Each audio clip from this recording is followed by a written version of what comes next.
Today we are going to be making our Japanese teacups. So when we get all done with this project, it should be a usable cup. So to start off with the wet clay, you're going to take and you're going to roll this out, and you want it to be about the thickness, I would say, of a hand-tossed pizza. So we don't want deep dish, we don't want thin crust, we want somewhere in between. And I'll show you what that looks like. Now you notice I flipped it over. Every couple times I flip it over, that way it doesn't stick to the wallpaper. This looks pretty good. You can see that thickness. And we're gonna make sure that it fits with our pattern, and it does. So the next step is to take and to cut this out. And clay cuts super easy. You can use a popsicle stick. I'm using just a plastic knife. I wanna cut this out. Once we get it cut out, then we're gonna put the extra clay just to the side. We're gonna need that a little bit later. Okay, next step, and I will have all these steps on the screen also. This is a little thick on the edges. We're gonna have them overlap.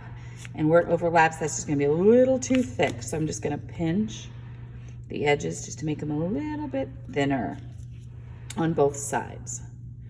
Now, this is where we're gonna take the yogurt cup that's covered in a paper towel, that way it doesn't stick. And we're gonna roll this up. Now notice the big end is gonna be on the big end of the cup. Now when I get it partially rolled, I'm gonna score the clay, which means roughing it up, kind of like you're making peanut butter cookies. That way the clay will stick. So I'm gonna rough up that side and here. So I'm scoring the clay. It doesn't go all the way through. Notice it's not on the other side. Okay, and that's kind of like we're making fingers that are gonna interlock together. Then we're gonna take our slip and put it on one of the sides. It's like our glue. So glue we only put on one side, and then we stick it together. Now we have a line. We wanna get rid of that line. So we're going to smooth that out. Now if you mess up on any of these steps, the great thing about clay is you can always smash it and try again. Okay, now you'll see here, I have a little point. That would not be good on a cup. You would not like to drink out of that point. That would kind of hurt. So I'm gonna cut that off and take my finger. One of the best clay tools is your finger. Smooth the edge, and that looks pretty good. Now, we have no bottom. We need the bottom to our cup. So we're gonna take our extra clay, and we're just gonna roll that out. Again, we want about hand-tossed pizza. Flip it over, that looks pretty good. And this time we don't have a pattern, we use our cup. And I usually draw first with my pencil. That way if I mess up, I can actually just erase it. Once I get it like I want it, then I can use my clay knife and I can cut that out. And it's just a little bit easier than trying to cut around the cup. I know these are a lot of steps. Again, remember they'll be on the screen. Now, I have to attach these two together. Can I just set it down? No, it probably won't stick. I need to score the clay, which means roughing it up.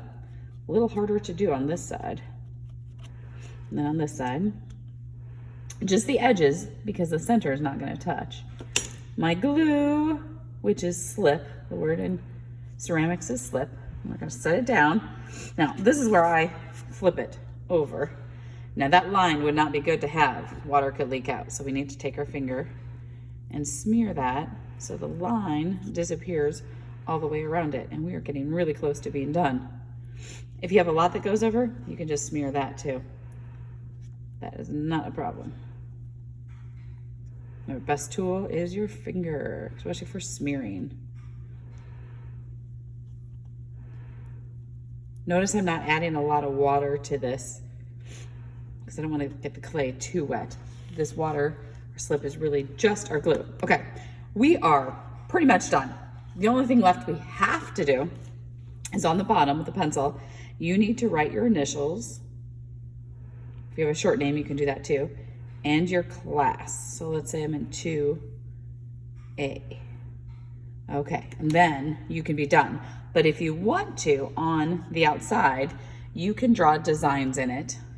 I have some Japanese words that you can do. Now, when you carve, you don't want to carve all the way through because then it's not much of a cup if it's got a hole in it. Remember we talked about how to we can be called our name plus the word sun, kind of means friend in Japanese. So you can do that too if you want to. That's up to you. We will also be adding color later to this. So have fun.